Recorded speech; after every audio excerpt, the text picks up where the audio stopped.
photographer, welcome back to my channel. If you are new here, welcome. My name is Michelle and I make videos all about photography. And before we dive into the content, I just want to take a quick pause moment and kind of check in with you. I love connecting with you guys. So if you could do me a huge favor and just take a moment to pause this video, go down the comment section and let me know what area are you struggling the most with your photography business. As like, if I could wave a magic wand in your business, what is the area that you would love help most with? Maybe it's just plain booking more clients. Maybe it's figuring out who your ideal client is. Maybe it's how do I get consistent editing, or struggling with the back end of photography. Let me know. I would love to connect with you down there in the comments below. All right, so this video is a good one if you've ever thought the words, man, the photography industry is just too saturated. Or maybe you said, man, everybody and their dog is a photographer. If you have said those words, or if you felt like, how in the world do I stand out, then this video is for you and it's gonna be a good one. As always, I'm gonna share tough love, truth, and also actionable steps to get you guys to a more profitable photography business. So let's jump into it.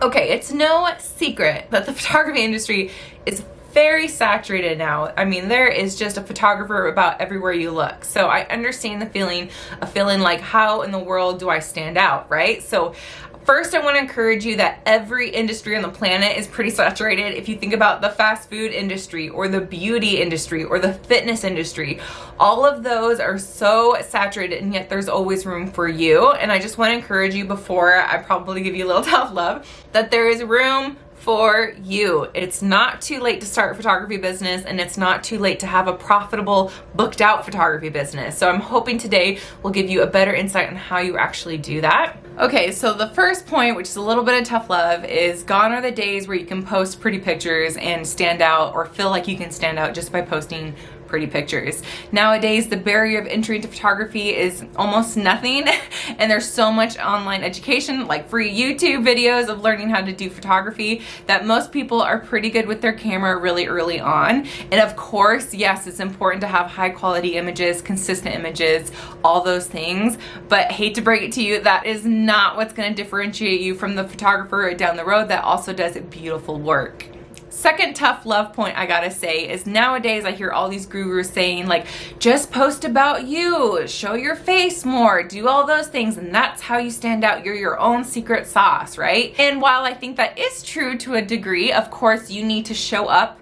Your face does need to show up at least once in a while on your Instagram page, all your socials and stuff. People need to know who they're working with. I just don't think that just showing pictures of you eating ice cream or you loving your dog is also what's going to differentiate you from the photographer down the road. I will say it's like a step up. You're creating connection for sure. But nowadays, again, a lot of photographers are doing that, and a lot of people are aware that social media, you need to have a presence on there as well. I think that needs to be done really intentionally in order for you to like stick out from the crowd. So you might be thinking, okay, Michelle, well, if posting great quality work and posting about myself isn't gonna differentiate me, what will? I am so glad you asked. I personally believe a great way to stand up from the thousands of photographers in your area is to stop making it about you and start making everything in your business, everything about your photography, about them, about your ideal client. And I mean everything. The verbiage you use, the client journey, how you make them feel comfortable is about them. This will also help you stop talking about the weather. And I'm guilty too. I mean, captions are hard. It is hard to feel creative writing all the time. But if you can understand this concept, which we'll deep dive here in a second, I promise you, you're gonna get away from the whole like, man, it was such a beautiful weather day and I had so much fun with this family, da da da. Like, right? We've all been there. We've all done that caption, and it's just not gonna make you stand out. And that's the whole point of this, because you do have to differentiate yourself, because there is a lot of photographers out there. And I do personally believe in the abundance mindset, that there is enough for everybody. But hopefully after today, you are gonna find some really good tips on how know you're well on your way to standing out from the other photographers. Okay, so first, if you've never done this before, I really want you to write down who your ideal client is. Who's the one that comes into your inbox that you're most excited about? If you're a wedding photographer, write about your dream bride. If you're a family photographer, write about your mom that you really love to connect with. If you're a high school senior photographer like me, write who that girl is. You know, write their age, write their season of life they're in, what they like to do for fun, maybe even where they like to shop. And then most importantly, what are their biggest pain points and struggles, specifically when it comes to photo sessions? So for example, if you're a family photographer, your probably ideal client is mom, right? What is she worried about when it comes to session? You know, what to wear to make everybody look great. That dad is gonna hate his time during the session and complain the whole time, right? He wants it as painless as possible. That her kids are gonna misbehave during the session. Think about all those pain points and then how you can service them. And I'm talking like really paint the picture here. Like, you know, talk about how working with you is not going to lead to her having to pick up a bottle of wine on the way home after the session, right? Because she was so stressed out and it was so hard. Talk about how you work with the kids to make it a fun experience. Or maybe if they're having, what happens, how do you deal with a kid throwing a temper tantrum? Do you say, hey, it's okay, mom, we'll take breaks? Or do you have tips and tricks to give to mom to help her with that? You know, like really guide her through the experience of what it's like for you as a photographer. You're the expert. They're paying for you for this service. So service them beyond gorgeous photos that they'll remember forever and have keepsakes on their wall, all those things that we've heard time and time again. Like think about ways that other photographers are not talking to their clients. Think about like what happens if they bring a pet to the family photo shoot. How does that go, you know? And you can have fun with this. Think about fun captions talking about chaos. That also validates mom that she's like, okay, my family isn't weird, or I'm not going to be embarrassed if my family's a little chaotic, because we've all seen that meme where you see this gorgeous put together photo of a family and then, you know, the caption says 15 minutes earlier it was like, you know, Hannah was crying and my husband forgot his undershirt, you know, or his tie or whatever, or the dog decided to run in some mud. Like all that stuff that connects with people. People go, oh yeah, like we've totally been there. Or if that happens, it's okay. This photographer has it. And that's how you set yourself apart. You guys, we are natural storytellers. Photographers are artistic, creative. We love to tell stories in our work, of course, but for some reason when it comes to translating it into words, many of us struggle, and that's totally normal. It's a different medium of storytelling, but just write that, exactly that, write stories. Think about your past sessions. Think about things that have happened. How can you relate that to your ideal client so that you are the no-brainer photographer to go to? For me personally, I work with a lot of seniors, so you know, huge things is being self-conscious in front of the camera. They're so worried about being unnatural in front of the camera, weird, awkward poses, and I can speak to that, and I want to hit those pain points because that's what's going to push them to choose you over the next photographer that equally has great photos and maybe is cheaper than you. Like, give them a reason to go to you. So I'm hoping that you are starting to understand and picture yourself a little bit on what you need to do in order to reach those target clients. Another great way to break this down and add value to your client is think about your client journey. So literally write down every steps of what it looks like from when a client first reaches out to you and asks, you know, how much do you charge, or what are your packages, all the way to the delivery of their photos. Like I literally have written down, okay, I email them this guide, or 2 weeks out from this is when I send them this, and I write all the steps in between of how I take care of them. And then I audit myself. I look for ways that I can add value to the client that they're not expecting. Again, I'll go back to the family photographer. If you are doing maybe a mom of little kids, what do they do immediately after a session? They probably go grab food, right? Or maybe they go to the park. What can you give them as a client gift after the session to add value to the next step? Maybe you give the kids like a paint set or a coloring book and some crayons so that while they're waiting for food at the restaurant, you know, they're entertained while they're eating, so mom doesn't have to worry about that. Do you see how it's like you're carrying that experience, you're taking care of the clients, you're thinking about objections before they even have it, and you're answering all those things in your process and your service, and you're going beyond just a photographer. You're being a friend, you're being a human being to them, and you're servicing them well. And so that's another core element to all this, is serve your clients well. You know, go above and beyond, and that's how you make a name for yourself, especially if you're a wedding photographer. Man, you are like that girl's best friend. You're basically the wedding planner, right? Unless you work with a wedding planner that day. But you pretty much are. You run the show as far as like timing, getting the brides together, making her feel confident. If things fall, which they will, there's always something unexpected or things that are unplanned that go during the wedding day, right? So how do you help the bride with that? I mean, there are so many touch points as a bridal photographer, as a wedding photographer, that you could help with that. And then once you feel like you've added some valuable touch points into your client journey, talk about them. I know there's a few things you might want to keep secret, like maybe the gift at the end of the session, just to keep it like a surprise or a highlight. That's totally fine.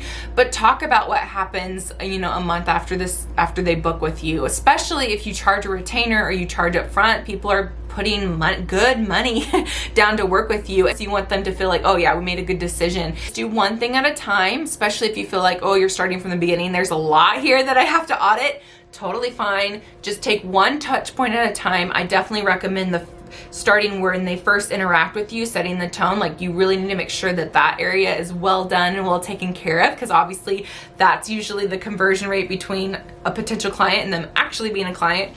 And then build on that, build on the experience with you, how you take care of them, and then also how you take care of them after they get their images. All of that is so important. And I guarantee, even if you add one value point to your client journey and you talk about that on social media, or you talk about it where you show up the most, you are going to immediately stand out to that client versus the photographer down the road that doesn't want to take the time to do this, because this is work, and this is not the fun part of photography.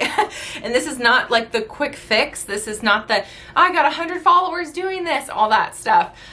This is put in the work. This is knowing your client. This is long-term relationship.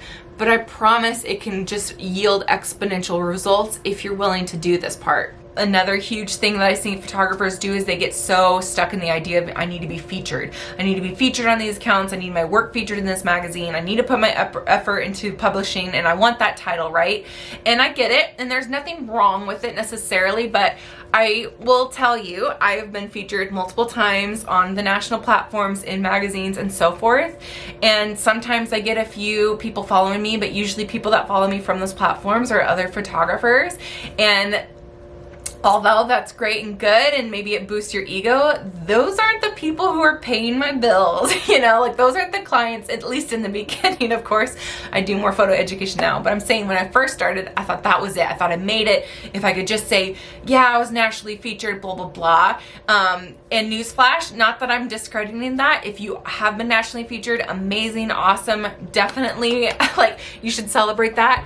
But if you have that in your bio as a reason for someone to book with you, I would encourage you and challenge you to take that out and put something more value benefit driven in for them. So again, if you're that family photographer, if I'm scrolling through a whole bunch of photographers, I see someone that says nationally featured, I might go, oh, that's cool, so her work is good.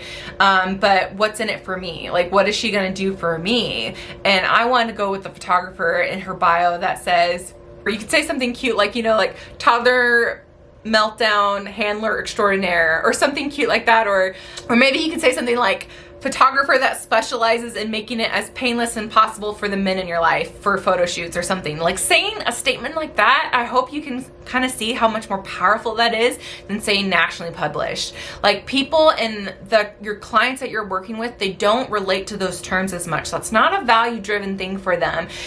When they go to your social media page or whatever, they want to see what's in it for them. It's human nature for us to say, what's in it for me? What can she do for me? I just hope that helps you with your mindset shift of how you need to show up in order to stand out from the crowd. So it's a little bit of homework for you. So you're like, okay, so how do I practically kind of digest this? How do I do this? So what I would encourage you to do is get up good old-fashioned pen and paper. If you're a digital girl, you can definitely bring up a Google Doc or something like that. I love pen and paper. I'm just personally like that. But I want you to answer these questions. First question I want you to answer: Who is my ideal client in the macro view? So this is like big picture. So all the demographic stuff that you typically hear. So age, gender, season of life. Is she a mom of little kids, mom of adult kids? Is she in high school? Is she a working mom, a work from home mom, or a stay at home mom? All those things, write those out. You know, maybe what she likes to do for fun, where she likes to shop, all those things. And then number 2, I want you to say who my ideal client is in the micro view. Specifically, what are their biggest pain points, struggles, objections, specifically when it comes to photography. You're looking for areas of where you can help. And literally, if you're stuck with this question, ask. Seriously, just ask that question specifically. Shoot an email to maybe 5 moms you know, or 5 friends you know, or 5 past clients that you've had, and say, what is your biggest area of struggle when it comes to photography? Like when it comes to getting pictures taken, is it the hassle? Is it the time? Is it the stress of getting everybody together and looking good? All those things are copy gold, as they say, and that will really help you stand out as well. Then finally, question number 3, once you have those answers, I want you to write how you can solve those problems with your service. How can you serve that client super well? What can you do to really wow them?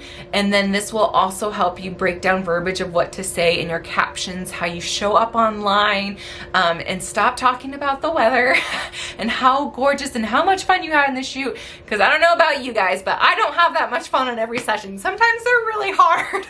So just help you differentiate yourself, hopefully make social media exciting for you and all the things. If you got any value out of this video today, what you could really do to help support me is give this video a thumbs up, and then consider subscribing if you're not subscribed already. Again, we do videos all about photography, and just one special announcement is I do have one mentorship spot open available as of recording of this video. So if you're interested in working with me, specifically if you're a high school senior photographer or you want to be a senior photographer, that's what I specialize in. I have a little questionnaire that I have you fill out first just to make sure we're a good fit, because I'm always going to be an educator that's really honest. If I don't feel like I can get you to your dream or to your goal, then I'm not going to say that I can. If that spot is full by the time that you fill out that questionnaire, I will send you an email and let you know that you're on the wait list for when they open up again. So again, thank you guys if you got to the end of this video. I love you. You are my VIP. I appreciate your time, and I hope you got immense value out of this video. And until next time, guys, I'll see you in the next one. Bye.